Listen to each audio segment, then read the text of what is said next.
மத்தேயு 11ஆம் அதிகாரம் 28லேருந்து 30 வரை வாசிங்க. ஆமென். ஹல்லேலூயா. கர்த்தர் தாமே இந்த வார்த்தைகளை கொண்டு உங்களோடு கூட இடைப்படுவாராக. ஸ்தோத்திரம். ஆண்டவருடைய வார்த்தை உங்களோடு கூட நிச்சயமாக இடைப்படும். கர்த்தர் உங்களோடு கூட பேசுவார். இதில் பார்த்தோன்னா நம்ம வருத்தப்பட்டு பாரம் சுமக்கிறவர்களே, அதுக்காகத்தான் அந்த தாசரே தரணி அன்பாய் அந்த பாடல் பாடின. வருத்தப்பட்டு பாரம் சுமப்பவரை வருந்தி அன்பாய் அவன் அழைக்கணும். ஹல்லேலூயா. ஏன்னா வருத்தப்பட்டு பாரம் சுமக்கிறவர்களை எல்லாம் கர்த்தர் ஆசீர்வதிக்க விரும்புகிறார். அந்த பாரத்தெல்லாம் அவங்கள்ட்ட இருந்து எடுத்து போட விரும்புகிறார். ஹல்லேலூயா. ஸ்தோத்திரம். வருத்தப்பட்டு பாரம் சுமத்து கொண்டிருக்கிறவர்கள் அநேகர், ஈவன் கிறிஸ்டியன்ஸ் ஆல்சோ என்ன பண்ணுறாங்க, ரொம்ப பாடன்ஸமாக உணர்கிறாங்க, ரொம்ப பாரம் சுமந்து கொண்டு இருக்கிறவர்களும் இருக்கிறாங்க. ஸோ அதுக்காகத்தான் நம்ம இந்த மெசேஜை எடுத்தோம். அதில் ஃபஸ்ட்டு நம்ம பார்த்தோம், இது ஒரு ஸ்ட்ரெஸ் மேனேஜ்மெண்ட்டை இயேசு கிறிஸ்து நமக்கு கற்றுக் கொடுக்குறார் அப்படின்னு சொல்லி நம்ம பார்த்தோம். எப்படி மன அழுத்தத்தை கையாளுகிறது, எப்படி ஸ்ட்ரெஸ்ஸை கையாளணும், அழுத்தத்தை எப்படி கையாளணும் அப்படின்னு சொல்லி ஆண்டவர் என்ன பண்ணுறாரு, ஒரு 3 பாயிண்ட்டு தான் ஆண்டவர் சொல்கிறாரு. அந்த 3 பாயிண்ட்டு மூலமாக நம்மளுக்கு ஒரு ஸ்ட்ரெஸ் மேனேஜ்மெண்ட்டை இயேசு கிறிஸ்து கற்றுக் கொடுக்குறத நம்ம பார்க்குறோம். அதில் 2 காரியத்தை நம்ம பார்த்துட்டோம். முதலாவது, ஸ்ட்ரெஸ் மேனேஜ்மெண்ட் எப்படி நம்ம மன அழுத்தத்தை கையாளுகிறது அப்படின்னா, ஃபஸ்ட்டு கம் டு மீ அப்படின்னு இயேசு கிறிஸ்து சொல்கிறார். ஹல்லேலூயா. என்னிடத்துல வாங்க அப்படி சொல்கிறாரு. ஹல்லேலூயா. ஏன்னா இயேசு கிறிஸ்துக்கிட்ட போனோன்னா நம்ம எல்லாத்துக்கும் என்ன இருக்குது, ஆத்துமாவில் இளைப்பாறுதல் தருகிற தேவனாக அவர் இருக்கிறார். ஹல்லேலூயா. சோதர சரீரத்தில் மாத்திரமல்ல, ஆத்துமாவிலும் அவர் இளைப்பாறுதல் தருகிறார். நிறைய டைம் நம்ம சரீரத்தில் நம்ம இளைப்பாறுதல் ஈஸியாக அடைஞ்சிருவோம். ஆனால் ஆத்துமாவில் இளைப்பாறுதல் அந்த ஆத்துமாவை உருவாக்குனவர் தான் கொடுக்க முடியும். ஹல்லேலூயா. ஸோ மனுஷன் ஜீவாத்துமாவானான் அப்படின்னு எப்படி பார்க்குறோம், அவருடைய சுவாசத்தை மனுஷனுடைய நாசியில் ஊதினார், மனுஷன் ஜீவாத்மா. அந்த ஜீவ ஆத்மாவுக்கு இளைப்பாறுதல் அப்போ அவர் தான் கொடுக்க முடியும். ஸோ அதனால் என்கிட்ட வாங்க, நான் உங்களுக்கு தருகிறேன் அப்படி சொல்லி நம்ம பார்த்தோம். ஸோ இயேசு கிறிஸ்து சொல்கிறத நம்ம பார்த்தோம். அடுத்தது நிறைய பேர் இயேசு கிறிஸ்துக்கிட்ட வர்றதில்லை. ஏன்னா அவங்களே எல்லாத்தையும் நம்ம எல்லாத்தையும் மேனேஜ் பண்ணிக்கலாம் அப்படி சொல்லி என்ன பண்ணுறாங்க, நினைக்கிறாங்க. இப்போ நம்மளால் எல்லாத்தையும் என்ன பண்ண முடியாது, மேனேஜ் பண்ண முடியாது, எல்லாத்தையும் நம்மளால் பார்த்துக்க முடியாது. ஸோ அதனால் இயேசுக்கிட்ட தான் கண்டிப்பாக ஆகணும். ஹல்லேலூயா. இயேசு கிறிஸ்துக்கிட்ட வந்தால் கண்டிப்பாக நம்மளுக்கு இளைப்பாறுதல் இருக்கிறது அப்படின்னு சொல்லி, அதனால தான் இயேசு கிறிஸ்து கம் டு மீ அப்படி சொன்னார். ரெண்டாவது என்னுடைய நுகத்தை உங்கள் மேல் ஏற்றுக்கொள்ளுங்கள் அப்படி சொல்கிறாரு. ஸ்ட்ரெஸ் மேனேஜ்மெண்ட்டில் எப்படி மன அழுத்தத்தை கையாளுகிறது அப்படின்னா, ஆண்டவருடைய நுகத்தை நம்ம என்ன பண்ணணும், ஏற்றுக்கொள்ள வேண்டும். அதில் 2 காரியத்தை நம்ம பார்த்தோம். Yoke is a symbol of partnership. எதுக்காக யோக்கு பயன்படுத்தப்படுகிறது, நுகத்தடி எதற்காக பயன்படுத்தப்படுகிறது அப்படின்னா, அதில் 2 மாடை என்ன பண்ணுவாங்க, கட்டுவாங்க. அப்போ தான் பாரம் ஷேர் ஆகும் அப்படிங்கிறதுக்காக. ஒரு மாடு மட்டும் கட்டினா கம்மியாக தான் என்ன பண்ண முடியும், உழ முடியும். ஸோ அதனால் 2 மாடை கட்டினா பாரம் ஷேர் ஆகிடுது. ஸோ அதனால் ரொம்ப தூரம் ரொம்ப நேரம் மாடால் ஸ்ட்ரெயின் பண்ண முடியும் அப்படிங்கிறதுக்காக அது ஒரு பார்ட்னர்ஷிப் அப்படிங்கிற. ஸோ அப்போ நம்மளும் இயேசு கிறிஸ்துவும் பாரத்தை ஷேர் தான் பண்ணிக்கிறோமா அப்படி சொன்னால் அப்படி இல்லை. நீங்கள் அவரோட நுகத்தடியில் இணைக்கப்பட்டுட்டீங்க, அவரோட பார்ட்னர்ஷிப், ஃபெலோஷிப், அவரோட ரிலேஷன்ஷிப்புக்குள்ளே வந்துட்டீங்க அப்படின்னா அவர் எல்லா பாரத்தையும் என்ன பண்ணிக்கிறாரு, ஏற்றுக்கொள்கிறார். இங்கே அந்த நுகத்தடியில் மாடு ஷேர் தான் பண்ணுது. ஆனால் கர்த்தராகிய இயேசு கிறிஸ்துனுடைய நுகத்தை நம்ம மேலே ஏற்றுக்கொண்டோம் அப்படின்னா நம்முடைய பாரத்தை எல்லாமே அவர் என்ன பண்ணிக்கிறாரு, எடுத்துக்கொள்கிறார். ஸோ அதுதான் சிம்பிள் ஆஃப் பார்ட்னர்ஷிப் அப்படி சொல்லி பார்த்தோம். அடுத்து yoke is a symbol of control அப்படி சொல்லி பார்த்தோம். என்ன அப்படின்னா, இந்த யோக்கு நம்ம ஆண்டவரோட இணைக்கப்படலை அப்படின்னா நம்ம என்ன பண்ண மாட்டோம், கண்ட்ரோல் இல்லாமல் போயிடுவோம். ஸோ 2 மாடு அந்த நுகத்தடியில் இணைக்கப்பட்டால் தான் அது ஒரே ஸ்பீடில், ஒரே நேரத்தில், ஒரே டைரெக்ஷனில் என்ன பண்ணோம், அப்படி போயிட்டுருக்கோம். இல்லைன்னா கண்ட்ரோலில் இழந்துடும். ஒவ்வொரு மாடும் தனித்தனியாக என்ன பண்ணிடும், போக ஆரம்பிச்சிடும், வேறு திசையில் போக ஆரம்பிச்சிடும். அப்போ சரியாக உழ முடியாது. அப்படி போகிற நேரத்தில் மாடு என்ன பண்ணுன்னா திசை மாதிரி பக்கத்தில் இருக்க டிச்சில் கூட என்ன பண்ணிடலாம், விழுந்துடலாம். வரப்பு கட்டியிருப்பாங்க, வரப்புக்கு அப்புறம் என்ன தான் இருக்கும், டிச்சு தான் இருக்கும். ஸோ டிச்சில் விழுறது கூட சான்ஸ் இருக்குது. ஸோ அதனால் yoke is a symbol of control. நம்ம அந்த யோக்கில் வந்து அந்த நுகத்தொடியில் நம்ம வந்து இணைக்கப்பட்டால் ஒழிய நம்மளுடைய கண்ட்ரோல் நம்முடைய கருத்தில் என்ன பண்ணாது இருக்காது. ஆண்டவரோடு கூட இணைந்தால் தான் நம்ம ராங் டைரெக்ஷனில் போகாமல், தவறான திசையில் போகாமல், சரியான திசையில் வந்து என்ன பண்ணுவோம், நம்ம வந்து போவோம்.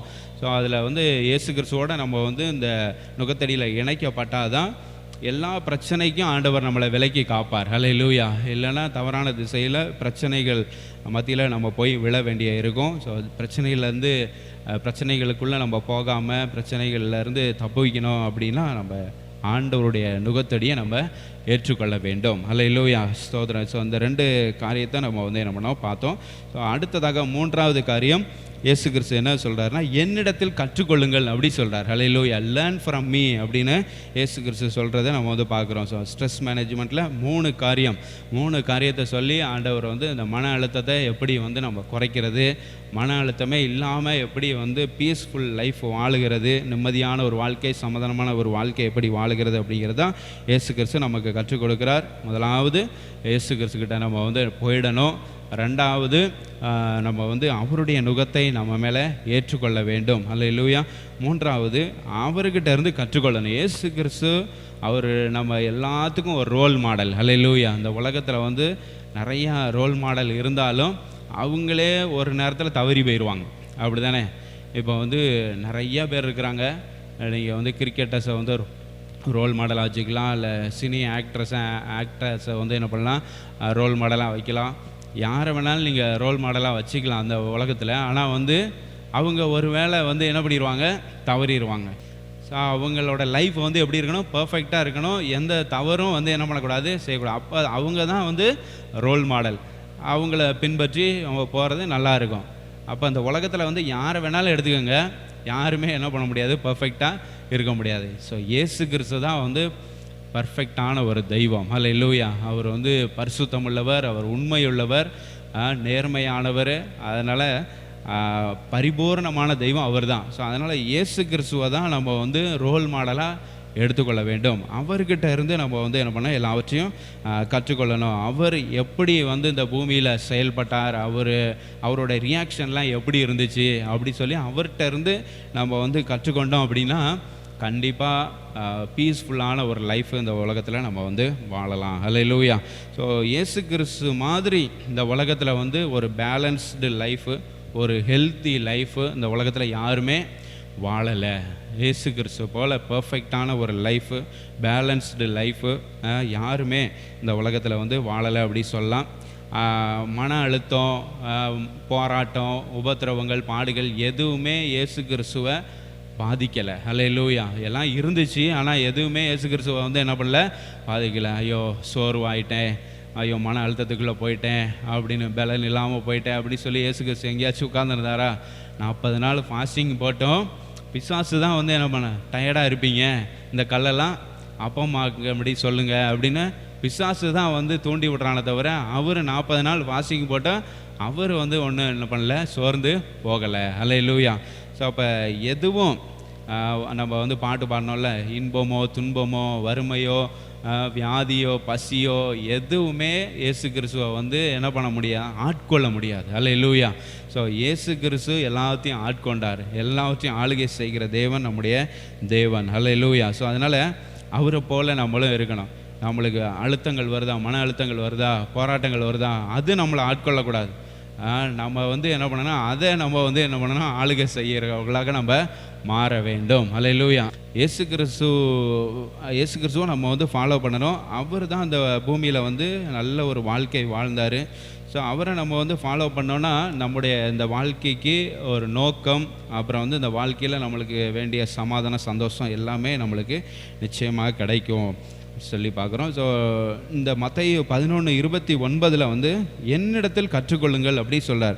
அதை வந்து இன்னொரு விதமாக எப்படி சொல்லலாம்னா, study me, watch how I do it அப்படி சொல்கிறார். ஹல்லேலூயா.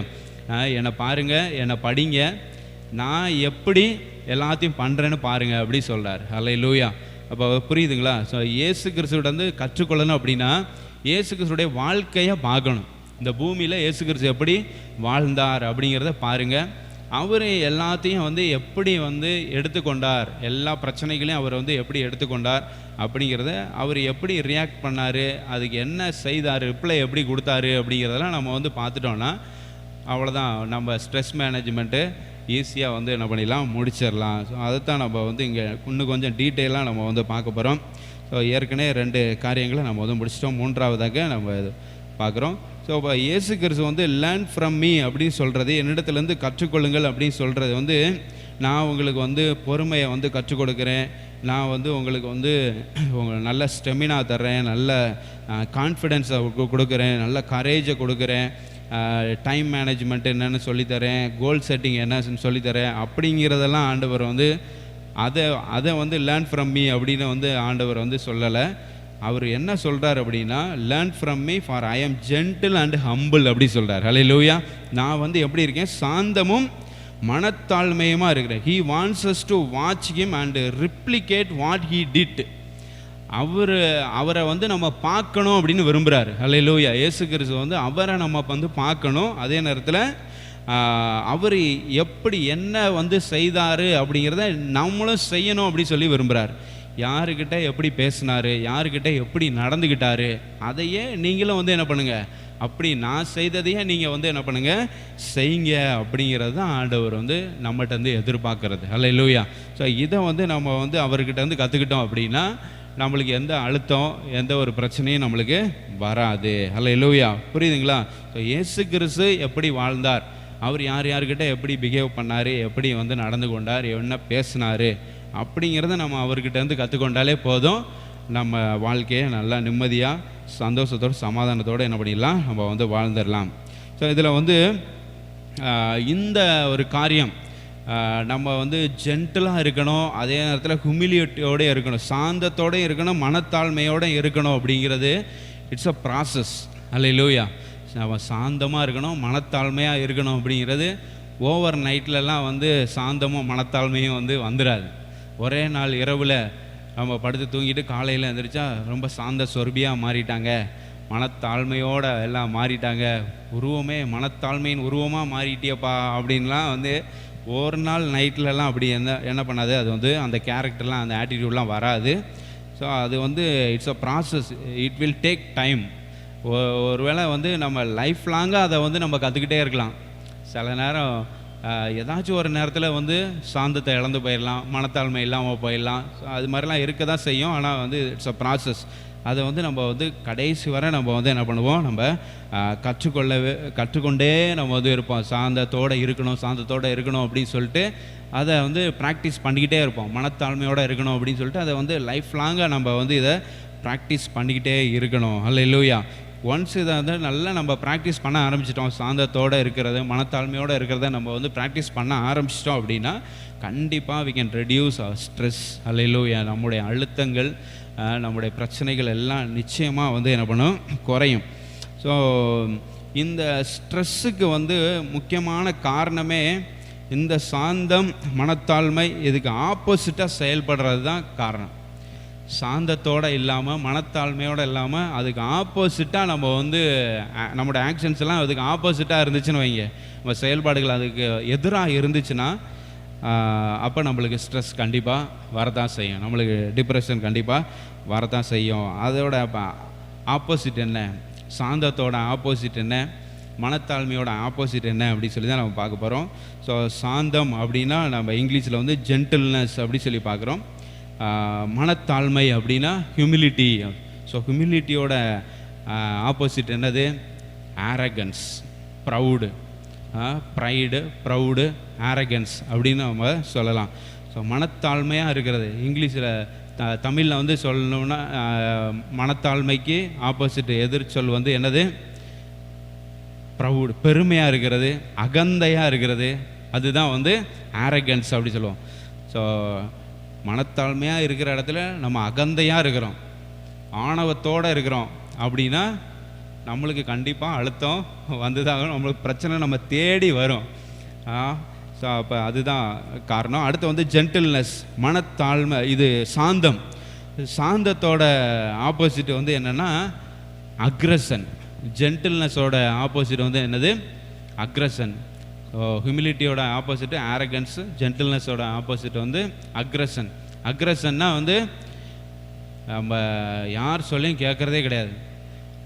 நம்ம இது வந்து ஒரு பிஹேவியர், அக்ரஸிவ் பிஹேவியர் அப்படி சொல்லுவாங்க.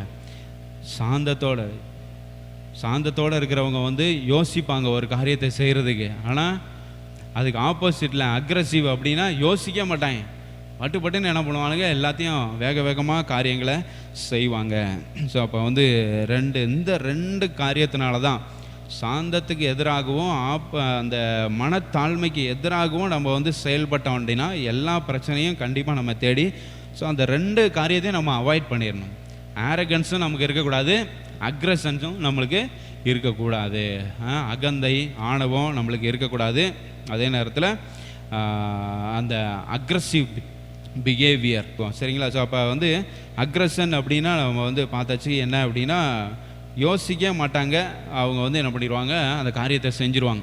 அக்ரஸிவ் பிஹேவியர் வந்து சில கிரிக்கெட்டர்ஸ்கிட்ட நீங்கள் வந்து என்ன பண்ணலாம் பார்க்கலாம். பவுலிங் போட்டுட்டு என்ன பண்ணுவாங்க, ஏதாச்சும் 6 அடிச்சுட்டா உடனே பேட்ஸ்மேனை பார்த்துட்டு ஏய் நெக்ஸ்ட்டு பால் போடுறான்டா, அடித்து பாடுறா அப்படின்னு அக்ரஸிவாக பண்ணுவாங்க. ஒரு தடவை ஐபிஎல்ல வந்து என்னாச்சுன்னா, ஹர்பஜன் சிங் வந்து ஸ்ரீசாந்த் அப்படின்ற பவுலரை வந்து என்ன பண்ணார், அடிச்சே விட்டாங்க. கன்னத்திலே பலார்னு என்ன பண்ணால் அரைஞ்சிட்டார். ஏன்னா அவ்வளோ தூரத்துக்கு அந்த பிஹேவியர், அக்ரஸிவ் பிஹேவியர், யோசிக்கிறதே இல்லை. அக்ரஸிவ் பிஹேவியர் இருக்கிறவங்க வந்து என்ன பண்ணுவாங்க, யோசிக்க மாட்டாங்க, பணார்னு என்ன பண்ணிடுவாங்க, உடனே அந்த காரியத்தை செஞ்சுருவாங்க. ஸோ அது மாதிரி தான் ஹர்பஜன் வந்து என்ன பண்ணார், ஸ்ரீசாந்த்ன்ற பவுலரை பட்டார்னு கன்னத்திலே விட்டுட்டார். ஸோ அதுக்கப்புறம் பல வருஷங்கள் கழித்து இப்போ வந்து நான் ரொம்ப அக்ரஷனாக அந்த நேரத்தில் இருந்துட்டேன், என்னோடய அக்ரஸிவ் பிஹேவியர் அந்த நேரத்தில் வெளிப்பட்டுருச்சு, இப்போ நான் மன்னிப்பு கேட்குறேன்னு இப்போது ரீசண்டாக அதுக்கு வந்து என்ன பண்ணுறாரு, அது நடந்து 10 வருஷத்துக்கு மேலே இருக்கும். ஆனால் இப்போ வந்து என்ன பண்ணுறாரு, அது ஆரம்ப காலகட்டம் 2008 ஐபிஎல் ஆரம்பிச்சது. ஸோ அந்த ஆரம்ப காலகட்டத்தில் 1 or 2 years அதிலே வந்து 2010 9 அது அரைஞ்சிட்டாரு. ஆனால் மன்னிப்பு கேட்டது எப்போது, இங்கே 2024 வந்து கேட்குறாரு, போன வருஷம் தான் கேட்குறாரு. ஸோ அப்போ வந்து பார்த்தீங்கன்னா அக்ரஸிவ் அந்த பிஹேவியரை வந்து நம்ம வந்து என்ன பண்ணணும், சேஞ்ச் பண்ணணும். யோசிக்காமல் காரியங்களை வந்து என்ன பண்ணக்கூடாது, நம்ம வந்து செய்யக்கூடாது. அக்ரஸிவ் பிஹேவியரை கண்டிப்பாக நம்ம வந்து சப்ரஸ் பண்ண, நம்ம கண்ட்ரோல் பண்ணியே ஆகணும். நம்முடைய கண்ட்ரோலுக்குள்ளே அது வச்சுருக்கணும். எதுக்கு எடுத்தாலும் கோவப்படுறது, எதுக்கு எடுத்தாலும் பேட் டெம்பர்டு பர்சனாக என்ன பண்ணிடக்கூடாது, ஹாட் டெம்பர்டு பேட் டெம்பர்டாக என்ன பண்ணிடுவாங்க, மாறிடுவாங்க. அப்படிலாம் நம்ம வந்து இருக்கக்கூடாது. அது வந்து ஒரு சில எக்ஸாம்பிள் நம்ம பைபிளில் வந்து பார்ப்போம். அக்ரஸிவ் பிஹேவியருக்கு எக்ஸாம்பிள் வந்து ஃபஸ்ட்டு வந்து ப்ராடிகல் சன்னை வந்து எடுத்தேன். கெட்ட குமாரன் வந்து என்ன பண்ணுறாரு, ஃப்யூச்சரை பற்றி யோசிக்கவே இல்லை. லூக்கா எழுதின சுவிசேஷம் 15வது அதிகாரத்தில் இந்த சம்பவம் இருக்குது. லூக்கா 15ல் ஃப்யூச்சரை பற்றி யோசிக்கவே இல்லை. அக்ரஸிவ் பிஹேவியர் இருக்கிறவங்க அப்படி தான், இந்த இதனால் என்ன விளைவு வரும், எதிர்காலம் எப்படி இருக்கும் அப்படிலாம் வந்து என்ன பண்ண மாட்டாங்க, யோசிக்க மாட்டாங்க, யோசிக்காமல் வந்து செயல்படுவாங்க. ஸோ அப்போ அந்த கெட்டகுமாரன் வந்து என்ன பண்ணுறாரு, யோசிக்காமல் செயல்பட்டார். அந்த அக்ரஸிவ் பிஹேவியர் அவர்கிட்ட இருந்துச்சு. ஆனால் கடைசியில் வந்து என்ன ஆகுது, அந்த அவர் பிரிச்சுட்டு போன சொத்து எல்லாத்தையும் அழிச்சிட்டாரு. கடைசியில் பண்ணி சாப்பிட்ற சாப்பாடை சாப்பிட வேண்டிய ஒரு சூழ்நிலை வந்துருச்சு. ஸோ அந்த அக்ரஸிவ் பிஹேவியர் நமக்கு இருந்துச்சுன்னா கண்டிப்பாக பிரச்சனை நம்மளை தேடி வரும். அப்படிங்கிறதுக்கு ப்ராடிகல் சன் வந்து ஒரு உதாரணம். So okay. ஸோ அப்போ வந்து இந்த காலத்துலேயும் வந்து பார்த்தீங்கன்னா நிறையா பேர் வந்து அப்பா அம்மாவை மதிக்கிறதே இல்லை. இப்போ ப்ராடிகல் சன் வந்து என்ன பண்ணுறான், அப்பா அம்மாவை மதிக்கலை, அக்ரஸிவ் பிஹேவியரை அப்பா கிட்ட வந்து என்ன பண்ணுறாரு, வெளிப்படுத்தி சொத்தை வந்து வாங்கிட்டு போயிட்டார். அப்படி இப்போவும் நிறையா சில்ட்ரன் வந்து எப்படி இருக்காங்க, நிறையா மகன்கள் நிறையா மகள்கள் வந்து எப்படி இருக்காங்கன்னா, பேரண்ட்ஸை மதிக்காதவங்களாம் வந்து என்ன பண்ணுறாங்க இருக்கிறாங்க. நிறைய பேர் வந்து பேரண்ட்ஸை அவங்க பேரண்ட்ஸுன்னு அழைக்கிறத விரும்ப மாட்டுறாங்க. இவங்க இதான் என்னோடய அப்பா அப்படின்னு சொல்லவே விரும்ப மாட்டுறாங்க. அந்த மாதிரிலாம் வந்து ரொம்ப அக்ரஸிவாக மாறிக்கிட்டு இருக்கிறாங்க. அது ரொம்ப ரொம்ப தப்பு. ஏன்னா அவங்க வந்து நினைக்கிறத அப்பா அம்மா செய்யணும், பிள்ளைகள் நினைக்கிறத உடனே அப்பா அம்மா செஞ்சு முடிக்கணும் அப்படி சொல்லி என்ன பண்ணுறாங்க, நினைக்கிறாங்க. அதனால தான் பிரச்சனைகள் வருது. அப்பா அம்மா வந்து யோசிப்பாங்க, நீங்கள் ஏதாச்சும் ஒரு இதை வந்து எனக்கு இப்போ இது உடனே வேணும், எனக்கு இப்போ உடனே இதை செய்யணும் அப்படி சொல்லி நீங்கள் அடம் பிடிக்கிறீங்க, அக்ரஸிவ் பிஹேவியரை காமிக்கிறீங்க. ஆனால் அப்பா அம்மா வந்து என்ன பண்ணுவாங்க, யோசிப்பாங்க, இது வந்து நல்லா இருக்குமா, இதை செஞ்சு கொடுத்தா நல்லா இருக்குமா, ஃப்யூச்சர் எப்படி இருக்கும், இதனால் என்ன கான்சிக்வன்ஸ் வரும் அப்படிங்கிறதெல்லாம் வந்து யோசித்து பார்த்துட்டு வேணாம் அப்படின்னு சொல்லலாம். நீ எல்லாம் ஒரு அப்பாவா அப்படின்னு, நீ எல்லாம் பேரண்ட்ஸுன்னு சொல்லிக்காதீங்க வெளியில், ஒன்று இதெல்லாம் செஞ்சு கொடுக்க மாட்டேறீங்க அப்படின்ட்டு என்ன பண்ணுறது, உடனே அப்படி மாறிடும். அப்படி நம்ம வந்து என்ன பண்ணக்கூடாது, இருக்கக்கூடாது. பேரண்ட்ஸுக்கிட்ட அக்ரெசிவ் பிஹேவியர் காமிக்காதீங்க. அப்புறம் ப்ராடிகல் சன்னோட நிலமை தான் வரும், ஃப்யூச்சர் வந்து பாதிக்கப்படும். ஸோ அதனால் அப்படி இருக்கக்கூடாது. நிறைய பேர் வந்து அப்படி தான் அவங்களோட ஒரிஜினல் அப்பா அம்மாவை விட்டுட்டு வேறு ஒருத்தவங்களை வந்து அப்பா அம்மான்னு சொல்லுவாங்க. இவங்க தான் எனக்கு அப்பா அம்மா. நீங்கள் வந்து கூட உடன் பிறந்த சகோதரர்கள் இருப்பாங்க, உடன் பிறந்த சகோதரிகள். நீ எல்லாம் எனக்கு அக்கா கிடையாது, நீ எல்லாம் எனக்கு அண்ணன் எல்லாம் கிடையாது. அவன் தான் எனக்கு அண்ணன், அவன் தான் எனக்கு அவள் தான் எனக்கு அக்கா அப்படின்னு வேறு ரூட்டில் பாரு. இதெல்லாம் ஒரு ஃபேமிலியாக, இந்த ஃபேமிலியே எனக்கு வேண்டாம். அந்த ஃபேமிலி தான் என்னை நல்லா கவனிக்குது, அந்த ஃபேமிலி தான் எனக்கு எல்லாத்தையும் நான் நினைக்கிறதெல்லாம் அந்த ஃபேமிலி தான் எனக்கு செஞ்சு கொடுக்குது. அவங்க எது பண்ணாலும் என்கிட்ட கேட்டு தான் எல்லாமே செய்கிறாங்க.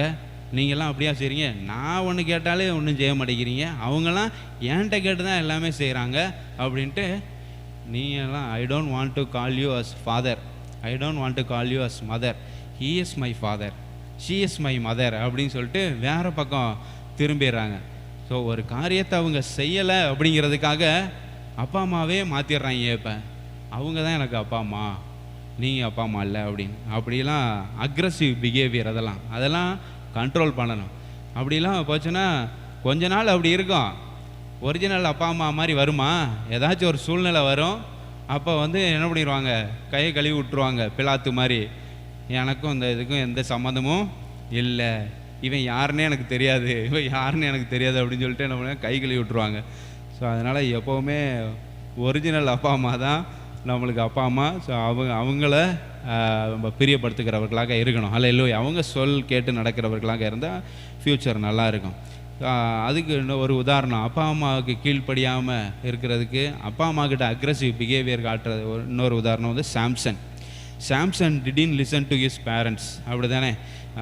ஜட்ஜஸ் சாப்டர் 14, நியாயாதிபதிகள் 14ஆம் அதிகாரம் 1-3 வசனத்தை பார்த்தீங்கன்னா, அங்கே சிம்சோன் வந்து என்ன பண்ணுறாரு, சிம்சோன் வந்து திம்னாத்துக்கு போய், திம்னாத்தில் பெலிஸ்தரின் குமாரத்திகளில் ஒரு பெண்ணை கண்டு திரும்ப வந்து தன் தாயையும் தகப்பனை நோக்கி, திம்னாத்தில் பெலிஸ்தரின் குமாரத்திகளில் ஒரு பெண்ணை கண்டேன், அவளை எனக்கு கொள்ள வேண்டும். நான் ஒரு பெண்ணை பார்த்தேன், அவள் தான் எனக்கு வேணும் அப்படின்னா அது என்ன? Aggressive behaviour. சரிங்களா? Aggressive behaviour. இந்த பிஹேவியர் வந்துச்சுன்னா கண்டிப்பாக பிரச்சனை இருக்குன்னு அர்த்தம். சாம்சன் வந்து என்ன பண்ண, எனக்கு அவள் தான் வேணும் அப்படின்னு. அப்போ 3ஆம் வசனத்தில் தாயும் தகப்பன்னு சொல்கிறாங்க அவனை நோக்கி, நீ போய் விருத்த சேதனம் இல்லாத பெலிஸ்தரிடத்தில் ஒரு பெண்ணை கொள்ள வேண்டியது என்ன? உன் சகோதரரின் குமாரத்திகளிலும் எங்கள் ஜனம் அனைத்திலும் பெண் இல்லையோ அப்படின்னு சொல்லி கேட்குறாங்க. சிம்சோன் தன் தகப்பனை நோக்கி, அவள் என் கண்ணுக்கு பிரியமானவள், அவளையே எனக்கு, என் கண்ணுக்கு குளிர்ச்சியாக அவள் தான் இருக்கா, அவள் தான் எனக்கு வேணும், கட்டினா அவளை தான் கட்டுவேன் அப்படின்ட்டு என்ன பண்ணால் ஒத்த காலில் நிற்கிறான் சிம்சோன். Aggressive behaviour. பேரண்ட்ஸுக்கு கீழ்ப்படியலை, ஆண்டவருக்கு கீழ்ப்படி. ஆண்டவருடைய நியாயப்பிரமாணம் வந்து வேறு ரிலிஜனில் உள்ளவங்களை என்ன பண்ணக்கூடாது, கல்யாணம் பண்ணக்கூடாது. அப்படி பண்ணால் வந்து பிரச்சனைகள் வரும் அப்படிங்கிறதுக்காக ஆண்டவர் வந்து அந்த நியாயப்பிரமாணத்தை வந்து கொடுத்துருக்கிறாரு. அதனால தான் அவங்க சொல்கிறாங்க, நம்முடைய ஜனம் அனைத்துலேயும் பெண் இல்லையா, நீ போய் அங்கே போய் பார்த்துட்டு இருக்கிற, விருத்த சேதனம் இல்லாத ஒரு இடத்துல போய் ஒரு பெண்ணை தேடுறியே அப்படி சொல்லிட்டு, அப்படி அந்த பெண்ணை கொள்ள வேண்டியது என்ன அப்படி சொல்லி கேட்குறப்ப இப்படி அக்ரெசிவ் பிஹேவியர் வந்து அவர் சிம்சன் வந்து அதிலேருந்து வெளியே வரல. எனக்கு அதான் வேணும் அப்படின்ட்டு ஒத்த காலில் நிற்கிறான். அதெல்லாம் முடியாது, செத்துருவேன்ட்டு நிற்கிறான். என்ன பண்ண முடியும்? அப்புறம் அவர் ஃபேஸ் பண்ண பிரச்சனையெல்லாம் நம்மளுக்கு தெரியும். ஸோ அதனால் பேரண்ட்ஸை வந்து மதிக்காமல் என்ன பண்ணக்கூடாது, நம்மளாக ஒன்றை வந்து டிசைட் பண்ணிக்கிட்டு பேரண்ட்ஸில் போய் இதை வந்து நீங்கள் செஞ்சு தான் ஆகணும், இது எனக்கு முடிச்சு தான் ஆகணும் அப்படின்னா அது வந்து ரொம்ப தப்பு. அது அக்ரெசிவ் பிஹேவியர். அதனால தான் பிரச்சனை வருது, அதனால தான் ஸ்ட்ரெஸ்ஸு வருது. சரிங்களா? ஸோ அதான் ஆண்டவர் சொல்கிறார், எப்படி இருக்கணும், சாந்தத்தோடு இருக்கணும், மனத்தாழ்மையோடு இருக்க வேண்டும். ஹல்லேலூயா. ஸோ அப்போ சாந்தத்துக்கு ஆப்போசிட்டாக செயல்படுகிறது அது. சாந்தமாக அப்பா அம்மாவுக்கு கீழ்ப்படிஞ்சு என்ன பண்ணணும், இருக்கணும். We have to be gentle towards our parents. Whatever parents say, we should be gentle enough to obey. Hallelujah. அதை வந்து கீழ்ப்படுகிறதற்கு அந்த அளவுக்கு நம்ம சாந்த குணம் உள்ளவர்களாக கண்டிப்பாக காணப்பட வேண்டும். ஸோ இதில் வந்து ப்ராடிகல் சன்னும் பேரண்ட்ஸோட அப்பா சொல்ல கேட்கல, சாம்சனும் வந்து என்ன பண்ணல, அப்பா சொல்ல கேட்கல. அவங்க என்னென்ன பிரச்சனை ஃபேஸ் பண்ணாங்கன்னு நம்மளுக்கு தெரியும். அதே நேரத்தில் ஆண்டவருக்கு அடுத்த காரியங்களில் சவுலும் வந்து என்ன பண்ணல, கீழ்ப்படிந்தவராக ஒரு சாந்த குணம் உள்ளவராக மனத்தாழ்மை உள்ளவராக அவரும் காணப்படலை சவுலும். அந்த சம்பவம் வந்து 1 சாமுவேல் 13ஆம் அதிகாரத்தில் வந்து இருக்கு. சவுல் வந்து என்ன பண்ணுறாரு, கில்காலில் வந்து வெயிட் பண்ணுறாரு. அப்போ வெயிட் பண்ணுறப்ப இன்னொரு நாள் வெயிட் பண்ணியிருந்துருக்கலாம். தீர்க்கதரிசி தான் வந்து என்ன பண்ணணும், பலி செலுத்த வேண்டும். ஆனால் வந்து சவுல் வந்து என்ன பண்ணல, வெயிட் பண்ணி பார்க்குறாரு. அப்போ இன்னும் தீர்க்கதரிசி வரல. So prophet yet to reach that place, இன்னும் அந்த பிளேஸ் ரீச் ஆகலை. ப்ராஃபட் உடனே சால் டிசைடட் டு என்ன பண்ணுறாரு, சாக்ரிஃபைஸ் த ஆஃபரிங். இங்கே 8வது வசனம் 9வது வசனத்தில் பாருங்கள். 1 Samuel chapter 13 verse 8 and 9ல் 1 Samuel 13 8 9ல் அவன் தனக்கு சாமுவேல் குறித்த காலத்தின்படி 7 நாள் மட்டும் காத்திருந்தான். சாமுவேல் கில்காலுக்கு வரவில்லை. ஜனங்கள் அவனை விட்டு சிதறி போனார்கள். அப்பொழுது சவுல் சர்வாங்க தகன பலியையும் சமாதான பலிகளையும் என்னிடத்தில் கொண்டு வாருங்கள் என்று சொல்லி சர்வாங்க தகன பலியை செலுத்தினான். இப்போ அவர் வந்து என்ன பண்ணுறாரு, ஆஃபரிங்கை வந்து செலுத்த ஆரம்பிச்சிட்டாரு. இது வந்து அக்ரஸிவ் பிஹேவியரை காமிக்குது. அதுக்கப்புறம் சாமுவேல் வந்து வர்றாரு, தீர்க்கதரிசி வர்றாரு. அப்போ 11ஆம் வசனத்தில் என்னப்பா இப்படி செஞ்சுட்ட அப்படி சொல்லி கேட்குறாரு. அப்போ சாமுவேல் சொல்ல, ஜனங்கள் என்னை விட்டு சிதறி போகிறாங்க, குறித்த நாள் திட்டத்தில் நீங்கள் வரல, அப்போ நான் வந்து என்ன பண்ணுறது, அதான் நான் வந்து அந்த தகன பலிகளை வந்து என்ன பண்ணேன், செலுத்திட்டேன் அப்படி சொல்கிறாரு. அப்படி இருக்கக்கூடாது. ஹல்லேலூயா. வெயிட் பண்ணணும். குறித்த நாளில் ஒன்று நடக்கலைனாலும் என்ன பண்ணணும், அது நடக்கும் அப்படின்னு என்ன பண்ணணும், வெயிட் பண்ணணும். இல்லை இதுக்குள்ளே இந்த நாளுக்குள்ளே நடக்கலையா, அப்போ நான் வந்து அக்ரெசிவாக மாறிடுவேன், அப்புறம் வந்து என்கிட்ட சாந்தத்தையும் மனத்தாழ்மையும் எதிர்பார்க்க முடியாது அப்படின்ட்டு என்ன பண்ணிடக்கூடாது, சவுல் மாதிரியும் நம்ம வந்து என்ன பண்ணிடுறோம், ஆக்ட் பண்ணிடக்கூடாது. ஹல்லேலூயா. சவுல் மாதிரியும் நம்ம வந்து செயல்படக்கூடாது. ஆண்டவருக்கு அடுத்த காரியங்களில் ரொம்ப பொறுமையாக இருக்கணும். we have to be patient regarding the matters of our God. Hallelujah. So ஆண்டவருடைய காரியங்களில் நம்ம வந்து ரொம்ப பொறுமை உள்ளவர்களாக காணப்படுறது ரொம்ப அவசியம். ஆண்டவருக்கு அடுத்த காரியங்கள்ல அந்த அக்ரெசிவ் பிஹேவியரை கண்டிப்பாக என்ன பண்ணக்கூடாது, விடக்கூடாது. என்ன ஆண்டவரை ஒன்றும் செய்ய மாட்டேறீங்க, இவ்வளோ நாள் பொறுத்திருந்து பார்த்துட்டேன், ஒன்றும் ஜெபம் பண்ணிக்கிட்டே இருக்கிறேன், ஒன்றும் பதிலே கொடுக்க மாட்டேறீங்க, you are not answering my prayers அப்படின்னு சொல்லிட்டு don't show your aggressive behaviour to our God. Hallelujah. அந்த அக்ரெசிவ் பிஹேவியரை ஆண்டவர்கிட்ட காமிக்காதீங்க. சவுல் அப்படி காமிச்சார்.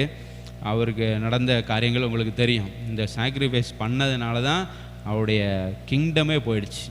அவர் ராஜாவாக இருந்ததை விட்டு அவர் தள்ளப்பட்டார். ஸோ ராஜ்யபாரம் அவரை விட்டு போயிடுச்சு அப்படி சொல்லி பார்க்குறோம். ஸோ அப்போ வந்து மனத்தாழ்மையாக சாந்தத்தோட மனத்தாழ்மையாக இருக்கிறது ரொம்ப அவசியம். ஹல்லேலூயா. சாந்த குணம் வேணும். அடுத்து வந்து யோசேப்போட வாழ்க்கையில் பாருங்கள், இங்கே சவுல் வந்து வெயிட் பண்ணலை, அக்ரெசிவ் பிஹேவியர் காமிச்சார். ஆனால் யோசேப்பு ரொம்ப சாந்தமாக இருந்தார். அவர் பிரிசனில் தான் இருக்கிறாரு. ஜோசப் இன் அந்த பிரிசன், ஜெனிசிஸ் சாப்டர் 40 அதில் வந்து பார்த்தீங்கன்னா ஆதியாகமம் 40ஆம் அதிகாரத்தில் உங்களுக்கு தெரியும், பிரிசனில் பிடிச்சி போட்டாங்க, ஜெயிலில் பிடிச்சி யோசேப்பை போட்டாங்க. ஜெயிலையும் அவர் ரொம்ப உண்மையுள்ளவராக இருக்கிறாரு, சாந்தமாக நடந்துக்கிறாரு. ஜெயிலர் வந்து அந்த வார்டன் வந்து எல்லா பொறுப்பையும் யோசேப்புக்கிட்ட வந்து கொடுத்துட்றாரு.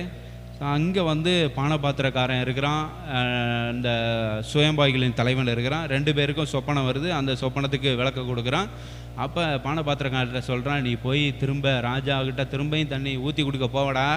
அப்போ வந்து என்னைய வந்து என்ன பண்ணு, ஞாபகம் வச்சு, இது மாதிரி ஒருத்தன் எந்த தப்புமே செய்யாமல் உள்ளே கிடக்கிறான், அவனை வெளியில் விடுங்க ராஜா அப்படின்னு ஒரு சின்ன ஒரு பிட்டை போடுறா அப்படின்னு சொல்லிட்டு விட்டா அவன் மறந்தே போயிட்டான். அப்போ வந்து யோசேப்பு அக்ரெசிவ் பிஹேவியரை காமிக்கலாம்ல, ஏன்டா உன்னைய யோசேப்பு இப்போ வெளியில் வந்துட்டார், ராஜாவுக்கே ஒரு சொப்பனம் வருது. அப்போ தான் பானபாத்திரம், ஆஹா அவன் அப்போவே சொன்னானே, நான் போனோடனே அவனை வெளியில் கொண்டு வரணும்னு அப்போவே சொன்னான், மறந்தே போயிட்டோமே, ஒரு வருஷத்துக்கிட்ட ஆயிடுச்சே அப்படின்னு சொல்லிட்டு இது மாதிரி சொப்பனங்கள் அவன் தான் விளக்கம் சொல்லுவான், உள்ளே ஒருத்தன் இருக்கான் அப்படின்ட்டு. அப்போ சொன்னான். அப்போ வெளியில் வந்தோடனே யோசேப்பு வந்துட்டு, டே பானை பாத்திரக்காரா, நீ ஊற்றி கொடுக்கும்போது என்னடா சொல்ல சொன்னேன், இது மாதிரி ஒருத்தன் நல்லவன் உள்ளே இருக்கிறான், என்னை வெளில கொண்டு வந்துருன்னு சொன்னேன். எவ்வளோ தைரியம் இருந்தால் என்னை கொண்டு வர மாட்டேன். இப்போ பிரைம் மினிஸ்டர் ஆகிட்டார் யோசேப்பு பிரைம் மினிஸ்டர் ஆகிட்டார். இப்போ பானை பாத்திரக்காரனோட வேலையை என்ன பண்ணிடலாம், யோசேப்பு முடிச்சிடலாம். அவன்கிட்ட ஏதாச்சும் ஒரு குற்றத்தை வந்து போட்டு அக்யூசியேஷன்ஸ் ஏதாச்சும் வந்து போட்டு என்ன பண்ணிடலாம், பானை பாத்திரம் சோழியே முடிச்சிடலாம். ஆனால் அந்த அக்ரெசிவ் பிஹேவியர்லாம் யோசேப்பு காட்டவே இல்லை. அல்லேலூயா. யோசேப்பு வந்து ரொம்ப சாந்த குணம் உள்ளவராக இருந்தார். அது ஆண்டவருடைய சித்தம் அப்படி சொல்லி விட்டுட்டார். அல்லேலூயா. அப்படி தான் நம்ம வந்து இருக்கணும். ஒருத்தர் நமக்காக ஒரு காரியத்தை செய்யலை அப்படின்னா உடனே என்ன பண்ணிடக்கூடாது, அக்ரெசிவ் பிஹேவியரை காமிச்சிடக்கூடாது. ஏய் சொல்லியிருக்கேன் செய்ய மாட்டேன், என்ன தைரியம் அப்படின்ட்டு என்ன பண்ணிடக்கூடாது, அக்ரெசிவ் பிஹேவியரை காமிக்காதீங்க. நீங்கள் காலேஜில் இருக்கிறீங்க, இந்த மாதிரி கேரக்டர்லாம் என்ன பண்ணிடணும், அவாய்ட் பண்ணிடணும் கண்டிப்பாக. ஸோ யோசேப்பு மாதிரி சாந்த குணம் உள்ளவர்களாக என்ன பண்ணணும், இருக்கணும். அடுத்து வந்து இயேசு கிறிஸ்து எல்லாத்துக்கும் நான் சொன்னேன்ல, பர்ஃபெக்ட் எக்ஸாம்பிளே வந்து இயேசு கிறிஸ்து தான். இயேசு கிறிஸ்துவ மாதிரி ரொம்ப சாந்தமாக இருக்கணும், மனத்தாழ்மையோடு இருக்கணும். இயேசு கிறிஸ்துவை படாத பாடுபடுத்தினாங்க, அப்படி தானே. 1 பேதுரு 2ஆம் அதிகாரம், 1 Peter chapter 2 verse 22-23 பார்த்தீங்கன்னா, இயேசு கிறிஸ்து Jesus Christ didn't show aggressive behavior to his persecutors. அவரை வந்து என்ன பண்ணுறாங்க, ரொம்ப துன்பப்படுத்துகிறாங்க. என்னெல்லாம் செய்கிறாங்க, 1 பேதுரு 2ஆம் அதிகாரம் 22-23 அவர் பாவம் செய்யவில்லை, அவருடைய வாயிலே வஞ்சனை காணப்படலாம். அவர் வையப்படும் போது பதில் அடிக்கிறாங்க, கன்னத்தில் அரைஞ்சிட்டு, யார் உன்னைய அரைஞ்சா சொல்லு பார்ப்போம் அப்படின்னு. அப்போ இயேசு கிறிஸ்து வந்து அந்த டைமில் என்ன பண்ணிக்கலாம், அக்ரெசிவ் பிஹேவியரை வெளியில் கொண்டு வந்திருக்கலாம். ஆனால் வந்து என்ன பண்ணல, அவர் அந்த அக்ரெசிவ் பிஹேவியரை வெளியில் கொண்டு வரல. வையப்படும் போது பயங்கரமாக நிந்திக்கிறாங்க, கேவலப்படுத்துகிறாங்க, ரொம்ப அவமானமான வார்த்தைகளெல்லாம் வந்து என்ன பண்ணுறாங்க, பேசுகிறாங்க. ஆனால் அக்ரெசிவாக மாறவே இல்லை, சாந்தமாக என்ன பண்ணுறாரு, இயேசு கிறிஸ்து இருக்கிறாரு. பாடுபடும் போது பயமுறுத்தாமலும், யாரை போட்டு பாடுபடுத்துறீங்களா, இந்த வானத்தையும் பூமியும் உண்டாக்கின தேவனை சிலுவையில் அறைய பண்ணுறீங்க, அடிக்கிறீங்க, முள்முடி சூட்டுறீங்க, என்னடா பண்ணிக்கிட்டு இருக்கிறீங்க, இருக்குடா அவங்களுக்கெல்லாம் அப்படின்னு என்ன பண்ணல. அவர் நினச்சா சொல்லியிருக்கலாமா இல்லையா, சொல்லியிருக்கலாம், இந்த மாதிரி பாடுபடுத்துறதுக்கெல்லாம் அவங்களுக்கு இருக்குடா அப்படின்னு சொல்லிட்டு என்ன பண்ண, அக்ரெசிவ் பிஹேவியரை காமிச்சிருக்கலாம். ஆனால் இயேசு கிறிஸ்து அப்படி செய்யலை. ஹல்லேலூயா. நியாயமாய் தீர்ப்பு செய்கிறவருக்கு தம்மை ஒப்புவித்தார். எல்லாம் பிதாவோட சித்தம், ஃபாதர்ஸ் வில் அப்படின்னு சொல்லி he obeyed his father's will. ஹல்லேலூயா. பிதாவுடைய சித்தத்துக்கு முழுவதுமாக கீழ்ப்படிந்தவராக அவர் இருந்தார். அந்த மாதிரி சாந்த குணம் நமக்கு வேணும். ஹல்லேலூயா. ஸோ அப்போ வந்து அக்ரெசிவ் பிஹேவியர் நமக்கு கூடவே கூடாது. அதான் கிறிஸ்டியன்ஸுக்கு வந்து Christians should not get aggressive. Hallelujah. So Christians should not behave like that. Hallelujah. In an aggressive way we should not behave like that. அப்படி இருக்கணும். ஸோ அப்போ பேட் எக்ஸாம்பிள்லாம் பார்த்தோம், கெட்ட குமாரன், அப்புறம் சிம்சோன், சவுல், இவங்கெல்லாம் வந்து அக்ரெசிவ் பிஹேவியரோடு இருந்தவங்க. ஆனால் வந்து யோசேப்பு, இயேசு கிறிஸ்து, ஹல்லேலூயா, அவங்கெல்லாம் வந்து ரொம்ப சாந்தமாக இருந்தாங்க. அவங்க அக்ரெசிவ் பிஹேவியர் காட்டுறதுக்கு அவங்களுக்கு எல்லா ரைட்ஸும் இருந்துச்சு. ஆனால் they didn't use their rights. Hallelujah. They didn't show the aggressive behavior. They were very gentle in their behavior. Hallelujah. அவங்களுடைய நடத்தையில் ரொம்ப சாந்த குணமுள்ளவர்களாக அவர் இருந்தாங்க. ஹல்லேலூயா. யோசேப்பு போல. அதே மாதிரி அப்போஸ்தலனாகிய பவுலையும் நீங்கள் வந்து எடுத்துக்கலாம். அப்போஸ்தலனாகிய பவுலையும் ரொம்ப பாடுபடுத்துகிறாங்க, ரொம்ப உபத்திரவப்படுத்துகிறாங்க. they are persecuting Saul like anything. அவங்க வந்து they beaten him to death. ஒரு தடவை அடித்து சாவடிக்கிற மாதிரி அடிச்சே போட்டாங்க. ஆனாலும் அக்ரெசிவ் பிஹேவியர் வந்து, இப்போ மாதிரி உனக்கு ஜபம் பண்ணி உங்களெல்லாம் எல்லாம் என்ன பண்ணுறேன் பாரு, நிர்மூலமாக்கி போடுறேன் அப்படின்னு. இப்போல்லாம் நம்ம வந்து பாகிஸ்தானை நிர்மூலமாக்குங்க ஆண்டவரேன்னு ஒரு குரூப்பெல்லாம் ஜெபம் பண்ணிகிட்டு இருக்கு. அப்படிலாம் நம்ம வந்து என்ன பண்ணக்கூடாது, ஜெபம் பண்ணக்கூடாது. ஸோ இஸ்லாமியர்களும் நம்ம வந்து ஆதாயப்படுத்தணும். ஹல்லேலூயா. எல்லா மதத்தினவர்களும் நம்ம வந்து ஆதாயப்படுத்துகிறவங்கள தான் இருக்கணுமே தவிர, அவங்க நிர்மூலமாகட்டும் இவங்க நிர்மூலமாகட்டும் அப்படின்லாம் நிர்மூலமாகிற ஜெபமெல்லாம் என்ன பண்ணக்கூடாது, பண்ணவே கூடாது. ஹல்லேலூயா. எல்லாரும் ரட்சிக்கப்படணும், எல்லாரும் மனம் திரும்பணும்னு தான் நம்ம ஜெபம் பண்ண தவிர அவங்க நிர்மலமானா நல்லாயிருக்கும் ஆண்டவரே அப்படின்லாம் சொல்லவே கூடாது. ஹல்லேலூயா. ஸோ சாந்த குணம் நம்ம எல்லாருக்கும் ரொம்ப அவசியம். ஸோ இப்போ சாந்தம் இல்லாமல் நடந்துக்கிட்டோம் அப்படின்னா பிரச்சனை கண்டிப்பாக நம்ம தேடி வரும் அப்படிங்கிற எந்த சந்தேகமும் இல்லை. அடுத்தது ரெண்டாவது வந்து ஆரகன்ஸ். ஆரகன்ஸும் நம்மளுக்கு வந்து என்ன பண்ணக்கூடாது, இருக்கவே கூடாது. ஸோ மனத்தாழ்மைக்கு ஆப்போசிட்டு அகந்தை, அகம்பாவதம், ரொம்ப அகம்பாதம் பிடிச்சி அலைகிறாங்க அப்படின்னு. ஆணவம், பெருமை, இந்த மாதிரி காரியங்கள், pride should not be in us. Hallelujah. பெருமையான காரியங்கள் நம்மக்கிட்ட இருக்கவே கூடாது. ஏன்னா பெருமை உள்ளவர்களுக்கு தேவன் எதிர்த்து நிற்கிறார். ஹல்லேலூயா. ஸோ பெருமையை ஆண்டவர் வந்து வெறுக்கவும் செய்கிறாரு. நீதிமொழிகள் ப்ராவர்ப்ஸ் சாப்டர் 8:13 பாருங்கள். இப்போ வந்து our God hates pride, proud people. our God hates proud people. பெருமையான மனிதர்கள், இந்த பெருமையை, அகந்தையை, தீய வழியை, புரட்டு வாயெல்லாம் நான் வந்து என்ன பண்ணுறேன், வெறுக்கிறேன் அப்படின்னு ஆண்டவர் சொல்கிறாரு. ஸோ அந்த மாதிரி பெருமையெல்லாம் வந்து மனுஷனுக்குள்ளே இருந்து தான் வெளியே வருது அப்படின்னா இயேசு கிறிஸ்து சொல்கிறாரு. மார்க் 7:22 பாருங்கள். Mark chapter 7:22. Pride comes from within அப்படின்னு சொல்கிறார். நமக்குள்ளே இருந்தால் வருது. ஆமாம், எல்லாம் எங்கேருந்து போகிறோம், மனுஷனுக்குள்ளே இருந்து. 20 மனுஷனுக்குள்ளே இருந்து புறப்பட்டு வருகிறதே மனுஷன். உள்ளே இருந்து வெளியில் வர்றது தான் இப்போ எல்லா பிரச்சனைக்கும் காரணம். வெளியிலேருந்து உள்ளே போகிறதெல்லாம் எந்த பிரச்சனையும் கிடையாது அப்படின்னு ஆண்டவர் சொல்கிறார். ஹல்லேலூயா. சாப்பாட்டு விஷயத்தை வந்து பேசிக்கிட்டு இருக்கிறாங்க. ஸோ அப்போ வந்து சாப்பாடுனால வந்து எந்த பிரச்சனையும் கிடையாது. நீங்கள் உள்ளேருந்து வெளியில் வருது இல்லை, உள்ளேருந்து வெளியில் வர்ற எல்லா காரியத்தையும் ஆண்டவர் சொல்கிறார். பொல்லாத சிந்தனை, விபச்சாரம், வேசித்தனம், கொலைபாதம், களவு, பொருளாசை, இந்த மாதிரி பெருமை, இதெல்லாம் மனுஷனுக்குள்ள it comes from within us. Hallelujah. நம்மளுக்குள்ளே இருந்து வெளியில் வருது. இதுதான் வந்து நம்மளை வந்து தீட்டுப்படுது. எல்லா பிரச்சனைக்கும் காரணம் உள்ளேருந்து வெளியில் வர்ற இந்த மாதிரி தீமையான காரியங்கள். அதெல்லாம் நம்ம வந்து என்ன பண்ணணும், அவாய்ட் பண்ணணும். குறிப்பாக அந்த பெருமையை இதில் நம்ம வந்து எடுத்துக்கலாம். ஆரகன்ஸ், பெருமையை, உள்ளேருந்து வருகிற அந்த பெருமையை நம்ம வந்து என்ன பண்ணணும், கண்ட்ரோல் பண்ணணும். அதுக்கப்புறம் சாம்ஸ் 73:8-9 வாசிக்கலாமா? சங்கீதம் 73:8-9 பாருங்கள். சங்கீதம் 73:8-9 அவர்கள் சீர்கெட்டு போய் அகந்தையாய் கொடுமை பேசுகிறார்கள், இருமாப்பாய் பேசுகிறார்கள், தங்கள் வாய் வானம் மட்டும் எட்ட பேசுகிறார்கள், அவர்கள் நாவு பூமி எங்கும் தாவுகிற. பெருமையுள்ளவர்களை பார்த்துருக்கீங்களா? வாயை அடக்கவே முடியாது, எல்லாம் பெருமையாக பேசிடுவோம். வாய் வானம் மட்டும் எட்ட பேசுவாங்க பெருமை உள்ளவர்கள். ஸோ அது மாதிரி நம்ம வந்து என்ன பண்ணக்கூடாது, இருக்கக்கூடாது. கர்த்தருக்கு அதெல்லாம் வந்து பிடிக்கவே பிடிக்காது. ஜெபம் பண்ணுறதை கூட ஆண்டவர் வந்து என்ன பண்ண, அந்த அந்நியர்கள் மாதிரி என்ன பண்ணாதீங்க, அப்படியே அளப்பாதீங்கள் அப்படின்னு சொல்கிறார். ஹல்லேலூயா. அளப்பாதீங்க, ஓவராக வந்து அளப்பாதீங்க. நிறைய லென்த்தியாக எஸ்ஸே மாதிரி பேசினா தான் ஆண்டவருக்கு பிடிக்கும். பேராகிராஃப் மாதிரி பேசினா ஆண்டவருக்கு பிடிக்காது. ஷார்ட் ஆன்சர் மாதிரி பேசினா ஆண்டவருக்கு பிடிக்காதுன்னு எங்கேயா இருக்கா? நெகேமியாலாம் வந்து ஒரு செகண்டில் ப்ரேயர் பண்ணி பெரிய ஆள் ஆகிட்டார். ஹல்லேலூயா. ராஜா வந்து என்ன அப்படின்னு கேட்குறதுக்குள்ளே, ஆண்டவரே இந்த ராஜாட்ட நான் சொல்லும்போது எல்லாம் ஓகே சொல்லிடணும்னு மனசில் நினச்சது தான்.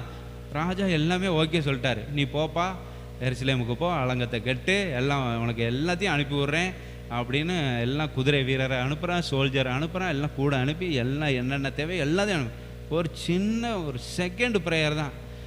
நம்மளுக்கு அளப்புறதுல பயங்கரமாக இருக்கும். அளப்பு எல்லாம் அப்படி போட்டு இப்படி போட்டு நிறையா டிஸ்கிரிப்ஷனை போட்டு என்ன பண்ண வர்ணித்து அப்படி இப்படி.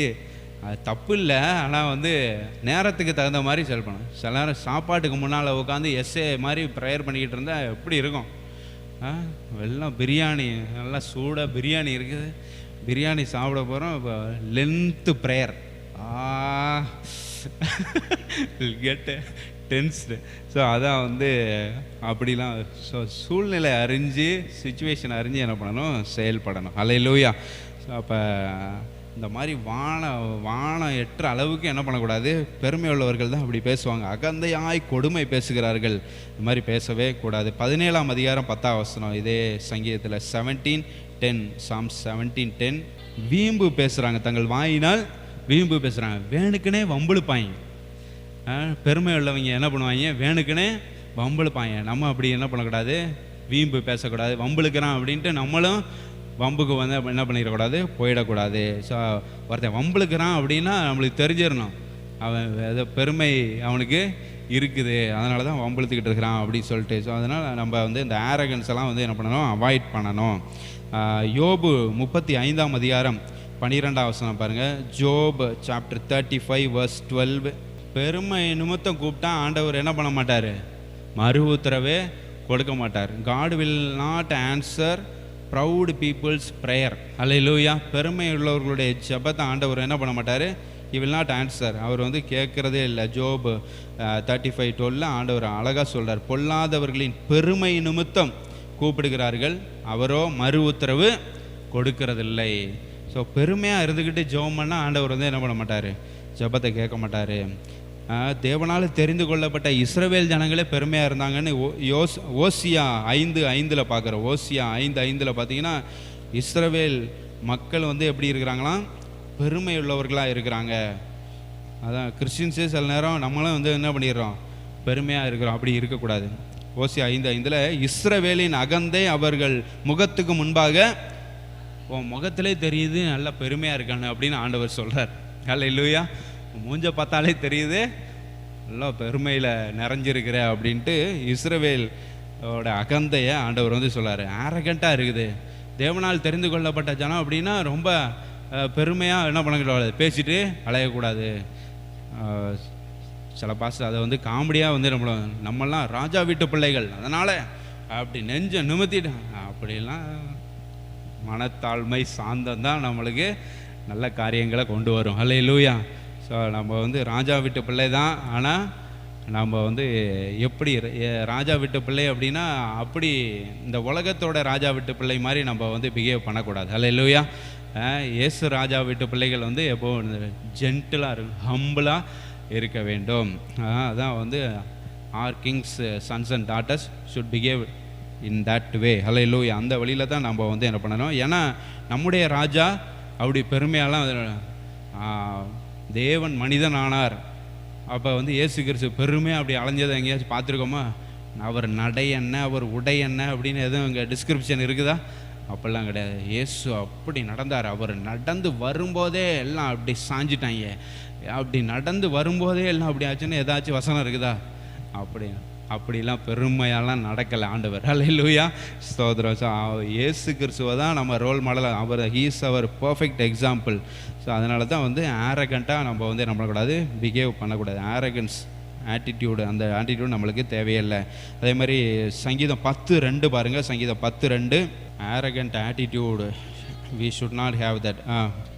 பார்த்தீங்களா, துன்மார்க்கன் தன் பெருமையினால் சிறுமைப்பட்டவனை கடூரமாக துன்பப்படுத்துகிறான். துன்மார்க்கன் தான் வந்து wicked people, out of their prideful heart, out of their pride they are persecuting the humble. Hallelujah. They are persecuting the poor people.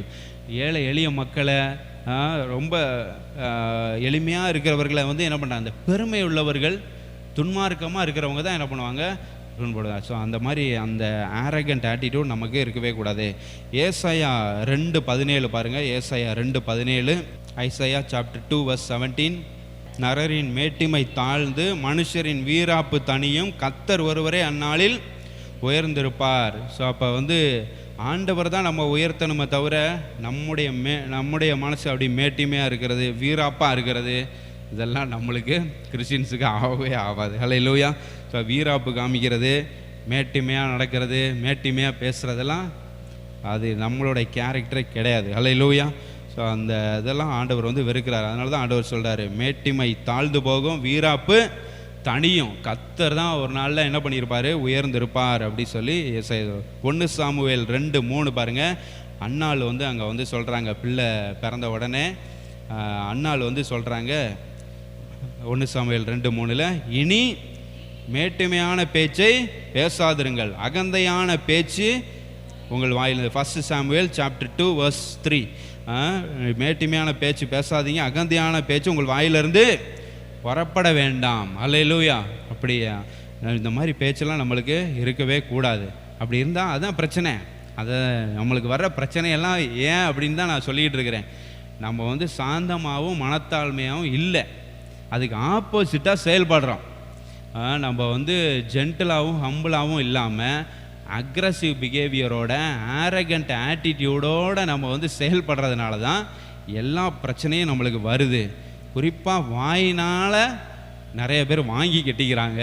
அதுதான் வந்து வீம்பு பேசுகிறாங்க, அகந்தையாக பேசுகிறாங்க. இது மாதிரிலாம் பேசக்கூடாது அப்படின்னு அண்ணாலே வந்து என்ன பண்ணுறாங்க, ஜெபம் பண்ணுறாங்க. இனி மேட்டுமையான பேச்சை பேசாதீர்கள், அகந்தையான பேச்சு உங்கள் வாயிலிருந்து புறப்பட வேண்டாம். நம்ம அப்படி இருப்போமா? இனிமே இதுவரை நீங்கள் மேட்டுமையாக அகந்தையாக பேசிக்கிட்டு இருந்தீங்கன்னா என்ன பண்ணாதீங்க, இவ்வளோ பேசாதீங்க. Be humble, be gentle in your speaking and in your acting. Hallelujah. எல்லாத்துலேயும் வந்து எப்படி தான் இருக்கணும், சாந்தமும் மனத்தாழ்மை உள்ளவர்களாக இருக்கணும். இன்னும் 2-3 வசனங்களை பார்த்து முடிச்சிடலாம். லூக்கா 14:11, லூக் சாப்டர் 14:11.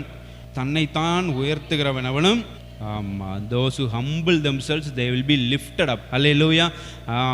யாரெல்லாம் தன்னை தாழ்த்துகிறார்களோ அவர்கள் உயர்த்தப்படுவார்கள். those who are lifting themselves up they will be humbled. ஹல்லேலூயா. யாரெல்லாம் அவங்கள உயர்த்துறாங்களோ அவங்களெல்லாம் ஆண்டவர் வந்து கண்டிப்பாக தாழ்த்துவார். ஏசாயா 13:11 பாருங்கள் எப்படி நம்ம இருக்கணும். ஏசாயா 13:11, ஐசாயா சாப்டர் 13:11. தாழ்த்துவேன். ஹல்லேலூயா. ஸோ பெருமையெல்லாம் நான் ஒளிய பண்ணுவேன்னு ஆண்டவர் சொல்கிறார். ஸோ ஒளிய பண்ண போகிற ஒரு விஷயம் நமக்கு ஏன் இருக்கவே கூடாது. ஹல்லேலூயா. ஆண்டவர் வந்து பெருமையை ஒளிய பண்ணுவேன்னு சொல்கிறாரு. ஸோ ஆண்டவர் ஒளிய பண்ணணும் அப்படின்னு விரும்புகிற ஒரு விஷயம் நம்மகிட்ட கண்டிப்பாக இருக்கவே கூடாது. கடைசியாக ஜேம்ஸ் சாப்டர் 4:16, ஜேம்ஸ் 4:16, யாக்கோபு 4:16 வாட்சி முடிச்சிடலாம்.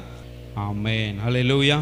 ஸோ உங்களுடைய வீம்புகளில் என்ன பண்ணுறீங்க, மேன்மை பாராட்டுறீங்க. இப்படி மேன்மை பாராட்டுனா அது வந்து பொல்லாங்கா தான் இருக்கும். நம்ம கிறிஸ்டின்ஸ் எப்படி பிஹேவ் பண்ணணும்னு யாக்கோபு நல்லா சொல்லி கொடுக்குறாரு. நாங்கள் வந்து 13ஆம் வசனத்துலேருந்தே பார்த்தீங்கன்னா, நாங்கள் இன்னைக்கு ஃப்ரம் 13 ஆன்வர்ட்ஸ் நாங்கள் இன்றைக்கு அல்லது நாளைக்கு இன்ன பட்டணத்துக்கு போய் 1 வருஷம் தங்கி வியாபாரம் செய்து சம்பாத்தியம் பண்ணுவோம் அப்படிங்கிறவங்களே கேளுங்க. அகந்தையாக மேட்டுமையாக பெருமையாக நாங்கள் அங்கே போயிட்டு பெரிய பிஸ்னஸ் பண்ணுவோம், நாங்கள் பெரிய ஆளாயிருவோம், எல்லாம் நாளைக்கு அப்படி போகிறோம் இப்படி போகிறோம், ஃப்ளைட்டில் போகிறோம், அங்கே கப்பலில் போகிறோம், எல்லாம் நாளைக்கு நடப்பது உங்களுக்கு தெரியாதே. நாளைக்கு அங்கே போகிறோம் இங்கே போகிறோம், யூஎஸ் போகிறோம், அங்கே சவுதி போகிறோம், அங்கே போகிறோம், என்ன பேச்சு பேசுகிறீங்க? நாளைக்கு நடப்பதே உங்களுக்கு என்ன பண்ணாது, தெரியாது. உங்கள் ஜீவன் எப்படிப்பட்டது, கொஞ்சம் காலம் தோன்றி பின்பு தோன்றாமல் போக புகையை போல் இருக்குது. அதனால் நம்ம கிறிஸ்டின்ஸ் எப்படி இருக்கணும், ஆண்டவருக்கு சித்தமானால் நாங்களும் உயிரோடு இருந்தால் இன்னதை செய்வோம் அப்படின்னு தான் நம்ம சொல்லணும். அதுதான் சாந்தம் மனத்தாழ்மை. ஹல்லேலூயா. ஆண்டவருக்கு சித்தமானது, let it be done according to your will lord அப்படின்னு சொல்லி என்ன பண்ணலாம், we should be committed to God's will. Hallelujah. Father's will. ஆண்டவருடைய நம்முடைய தகப்பனுடைய சித்தத்துக்கு நம்ம வந்து கீழ்ப்படிஞ்சிட்டோம் அப்படின்னா எந்த பிரச்சனையுமே உங்களுக்கு வராது. அதுதான் கடைசியில் சொல்கிறாரு, உங்கள் வீம்புகளில் என்ன பண்ணாதீங்க, மேன்மை பாராட்டாதீங்க. அகந்தையான பேச்சு பெருமையான பேச்செல்லாம் என்ன, அதெல்லாம் பொல்லாங்கா இருக்கிறது அப்படின்னு யாக்கோபு சொல்லி முடிக்கிறத நம்ம வந்து பார்க்குறோம். ஹல்லேலூயா. அப்புறம் வந்து கடைசியாக நம்ம அந்த கன்ஃபெஷனில் நம்ம வந்து வாசிச்சோம்ல, அதையே நம்ம வாசி முடிச்சிடலாம். ரோமர் 12:3-6. நம்ம எப்படி நம்மளை பற்றி திங்க் பண்ணணும், நம்ம பெருமையாக நம்ம பேசுகிறதுக்கு என்ன இருக்குது, ஒன்றும் கிடையாது. Romans chapter 12:3-16. 3 வந்து அல்லாமலும் எனக்கு அருளப்பட்ட கிருபையினாலே நான் என்ன சொல்கிறேன்னா, உங்களில் எவனாலும் தன்னை குறித்து எண்ண வேண்டியதற்கு மிஞ்சி எண்ணாமல் அவனவனுக்கு தேவன் பகிர்ந்த விசுவாச அளவின்படி தெளிந்த எண்ணம் உள்ளவனாய் எண்ண வேண்டும். ஹல்லேலூயா. நம்மளை குறித்து நம்ம கெப்பாசிட்டி இவ்வளோ தான், நம்ம தகுதி இவ்வளோ தான் அப்படின்ற அதை வச்சுட்டு அதோடு இருந்துடணும். நாங்கள்லாம் மைக்கை பிடிச்சோம்னா, நாங்கள்லாம் இதை பண்ணோம்னா அப்படின்ட்டு என்ன பண்ணக்கூடாது, எண்ண வேண்டியதற்கு மிஞ்சி என்ன பண்ணக்கூடாது, நம்ம வந்து எண்ணக்கூடாது. ஹல்லேலூயா. அதே மாதிரி 16ஆம் வசனத்தில் ஒருவரோடு ஒருவர் ஏக சிந்தையுள்ள மேட்டுமையானவைகளை சிந்தியாமல் தாழ்மையானவர்களுக்கு எப்பவும் மேட்டுமையான பெருமையான காரியங்களே என்ன பண்ணக்கூடாது, சிந்தித்து கொண்டு இருக்கக்கூடாது. உங்களையே புத்திமான்கள் என்று என்ன பண்ணக்கூடாது, கர்த்தர்கிட்ட இருந்து தான் புத்தி வருகிறது, கர்த்தரிடத்துல இருந்து தான் wisdom comes from the Lord. You should not boast yourself, I have all wisdom, I am very wise அப்படின்னு சொல்லிட்டு என்ன பண்ணாங்க, நம்ம வந்து என்ன பண்ணக்கூடாது, we should not boast ourselves. ஹல்லேலூயா. நம்மளை நாமே புத்திமான்கள் என்று எண்ணக்கூடாது.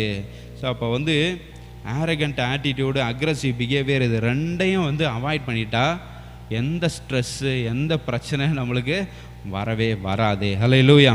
ஸோ இந்த அக்ரஸிவ் பிஹேவியர், அந்த ஆரகண்ட் ஆட்டிடியூட்லாம் நமக்கு இருந்துச்சுன்னா நம்ம வந்து எப்படிப்பட்டவர்கள் மாதிரி பிஹேவ் பண்ணுறோம் அப்படின்னா, ஏதோ நம்ம அது சூப்பர்மேன், ஏதோ ஸ்பைடர்மேன், சூப்பர்மேன், இது மாதிரிலாம் அந்த மாதிரி நம்ம வந்து எல்லாத்தையும் நம்ம பார்த்துக்கலாம் அப்படின்ன மாதிரி நம்ம வந்து பிஹேவ் பண்ணுறோன்னு அர்த்தம். அப்படிலாம் ஒன்றும் கிடையாது. ஹல்லேலூயா. அது சினிமாவுக்கு வேணால் சூப்பர்மேன், ஸ்பைடர்மேன்லாம் வந்து அப்படியே அக்ரஸிவ் பிஹேவியரை காமிக்கலாம், அப்படி ரொம்ப பெருமையாக அங்கங்கே போய் எல்லாத்தையும் காப்பாற்றுறது எல்லாம் வந்து செய்யலாம். ஆனால் ரியல் லைஃபுக்கு வாங்க. ஹல்லேலூயா. ரியல் லைஃப்பில் அப்படியெல்லாம் பறந்து எல்லாம் பண்ண முடியுமா? எல்லாத்தையும் நம்ம கண்ட்ரோலில் வச்சுக்க முடியுமா ரியல் லைஃப்பில்?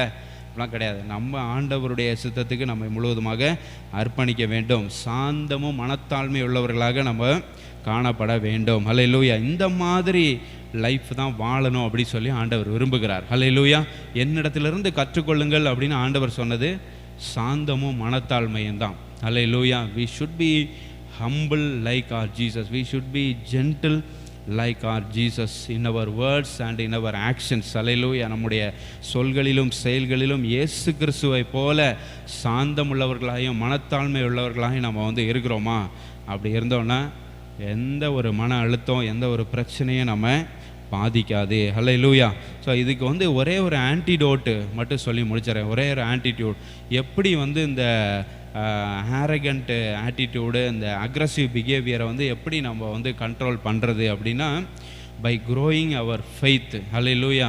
By growing in our faith அப்படி சொல்லலாம். நம்முடைய விசுவாசத்தில் நம்ம வந்து வளரும்போது நம்ம வந்து இந்த மாதிரி ஆட்டிடியூடு, இதெல்லாம், இந்த பிஹேவியர்லாம் நம்மளை விட்டு அகன்று போய்விடும். ஹல்லேலூயா. ஸோ அப்போ எப்படி ஃபெய்த்தை வந்து எப்படி வளர்க்குறது, how to grow our faith அப்படின்னா, Romans chapter 10:17, read God's word, you will grow in faith. Hallelujah. கர்த்தருடைய வார்த்தையை நீங்கள் வந்து வாசிக்கும் போது நீங்கள் விசுவாசத்தில் என்ன பண்ணுவீங்க, வளருவீங்க. The Bible says faith comes by hearing, hearing by the word of God. Hallelujah. விசுவாசம் எப்படி வருது? கேட்கறதுனால வருது. கேள்வி கர்த்தருடைய வார்த்தையினால் வருகிறது. ஹல்லேலூயா. ஸோ அப்போ வந்து ஆண்டவருடைய வார்த்தையை கேட்டுக்கிட்டே இருக்கிறது, ஆண்டவருடைய வார்த்தையை பற்றியே யோசித்து கொண்டு இருக்கிறது. ஹல்லேலூயா. அதையே சிந்தித்து கொண்டிருக்கிற அப்படின்னா நம்ம விசுவாசத்தில் என்ன பண்ணுவோம்? நிச்சயமாக வளருவோம். You need to hear the word, you need to read the word, think about the word on a daily basis. Hallelujah. ஒவ்வொரு நாளும் நம்ம வந்து ஆண்டோடைய வார்த்தையை கேட்கணும், ஆண்டோடைய வார்த்தையை வாசிக்கணும், ஆண்டோடைய வார்த்தையை பற்றியே சிந்தித்து கொண்டிருக்கணும். அப்படி நம்ம இருந்தோம் அப்படின்னா, if you do that, your faith will increase. Hallelujah. உங்களுடைய விசுவாசம் என்ன பண்ணும்? வளரும். And your stress will decrease. உங்களுடைய அழுத்தங்கள், மன அழுத்தங்கள்லாம் கண்டிப்பாக குறையும். And your life will begin to look like a lot more like Jesus Christ. Hallelujah. இயேசு கிறிஸ்து போல உங்களுடைய வாழ்க்கை நிச்சயமாக ஆசீர்வாதமாக இருக்கும். ஹல்லேலூயா. ஸோ இயேசு கிறிஸ்துவை போல He wants us to replicate what he did. ஹல்லேலூயா. அவர் என்ன செய்தாரோ அதை அப்படியே நம்மளும் செய்யணும் அப்படி சொல்லி ஆண்டவர் விரும்புகிறார். அவர் ரொம்ப சாந்தமாக இருந்தார், ரொம்ப மனத்தாழ்மை உள்ளவராக இயேசு கிறிஸ்து இருந்தார். அதே போல் நம்மளும் இந்த பூமியில் நம்மை சுற்றி இருக்கிறவர்கள் மத்தியில் நம்மளும் அதே போல் செயலாற்றும் போது, செயல்படும் போது நிச்சயமாக எல்லா பிரச்சனைகள், எல்லா அழுத்தங்கள் எல்லாவற்றுக்கும் ஆண்டவர் நம்மை விலக்கி காப்பார். ஹல்லேலூயா. ஜெபம் பண்ணுவோமா? ஸ்தோத்திரம் ஆண்டவரே, நன்றியோடு துதிக்கிறோம், ஸ்தோத்திரிக்கிற ராஜா. ஆண்டவரே, மன அழுத்தங்கள் ஆண்டவரே ஸ்தோத்திரம், அதை எப்படி கையாளுவது, பிரச்சனைகள்லேருந்து எப்படி விடுபடுவது என்பதை ஆண்டவரே ஸ்தோத்திரம். மத்தேயு 11ஆம் அதிகாரம் ஆண்டவரே ஸ்தோத்திரம் 28லேருந்து 30 வசனங்கள் வரை ஆண்டவரே ஸ்தோத்திரம் நீங்கள் அருமையாக ஒரு 3 காரியங்களை எங்களோடு கூட ஆண்டவரே ஸ்தோத்திரம் நீங்கள் பேசுனீங்க. உங்களுடைய பிள்ளைகளோடு நீர் இடைப்பட்டதுக்காக நன்றி ஆண்டவரே. ஹல்லேலூயா. ஸ்தோத்திர ராஜா. முதலாவது உம்முடைய ராஜ்யத்தை தேட வேண்டும். ஆண்டவரே ஸ்தோத்திர ராஜா, உம்மை தேட வேண்டும். ஹல்லேலூயா. என்னிடத்தில் வாருங்கள் என்று சொன்னீர். ஆண்டவரே ஸ்தோத்திரம். உம்முடைய பிள்ளைகள் ஆண்டவரே ஸ்தோத்திரம் எந்த மன அழுத்தத்தில் இருந்தாலும், எந்த பிரச்சனைகள் இருந்தாலும், முதலாவது ஆண்டவரே ஸ்தோத்திரம் உம்மை தேடுகிறவர்களாக காணப்பட நாங்கள் செபிக்கிறோம். உம்மிடத்தில் வருகிறவர்களாக ஆண்டவரே ஸ்தோத்திரம் காணப்பட நாங்கள் செபிக்கிற ராஜா. ஹல்லேலூயா. ஆண்டவரே, இரண்டாவது காரியமாக ஆண்டவரே ஸ்தோத்திரம் உம்முடைய நுகத்தை ஆண்டவரே ஸ்தோத்திரம் அவர்கள் மேலே ஏற்றுக்கொள்ள நாங்கள் செபிக்கிறோம். உம்மோடு கூட நல்ல ஒரு ரிலேஷன்ஷிப்பில், நல்ல ஒரு உறவில் இருக்க நாங்கள் செபிக்கிறோம். ஆண்டவரே ஸ்தோத்திர ராஜா, அப்படி இருந்தால் ஆண்டவரே ஸ்தோத்திரம் நீங்கள் உங்களுடைய பிள்ளைகளோட லைஃப்பை கண்ட்ரோல் பண்ணுவீங்க. உங்களோட கண்ட்ரோலில், உங்களுடைய ஆளுகைக்குள்ளே உங்களுடைய பிள்ளைகளுடைய வாழ்க்கை இருக்கும். ஆண்டவரே ஸ்தோத்திரம், அது நிச்சயமாக ஆசீர்வாதமானதாக இருக்கும். மூன்றாவதாக, என்னிடத்திலிருந்து கற்றுக்கொள்ளுங்கள் என்று சொல்லி ஆண்டவரே ஸ்தோத்திரம் சொன்னீர். சாந்தமும் மனத்தாழ்மையுமா இருக்கிறேன் என்று சொன்னீர். ஆண்டவரே, இந்த சாந்த குணத்தையும் மனத்தாழ்மையும் ஆண்டவரே உம்முடைய பிள்ளைகளாகிய நாங்கள் அனைவரும் கற்றுக்கொள்ள ஆண்டவரே ஸ்தோத்திரம் ஜெபிக்கிறோம். உம்முடைய உதவி தேவை, உம்முடைய கிருபை தேவை. ஆண்டவரே ஸ்தோத்திர ராஜா. Hallelujah. It's not a one time event. Hallelujah. It's a life long process. Hallelujah. ஆண்டவரே, வாழ்க்கை முழுவதும் இந்த சாந்த குணத்தையும் இந்த மனத்தாழ்மையும் ஆண்டவரே ஸ்தோத்திர கற்றுக்கொள்ள கர்த்தர் உதவி செய்வீராக. ஆண்டவரே ஸ்தோத்திர ராஜா, எந்த காரணத்தை கொண்டும் ஆண்டவரே சாந்த குணத்துக்கு எதிராக, ஆண்டவரே ஸ்தோத்திர மனத்தாழ்மைக்கு எதிராக நாங்கள் செயல் ஆற்றக்கூடாது. ஹல்லேலூயா. நாங்கள் செயல்படக்கூடாது. ஆண்டவரே, அதுதான் எல்லா பிரச்சனைகளுக்கும் காரணமாக அமைகிறது.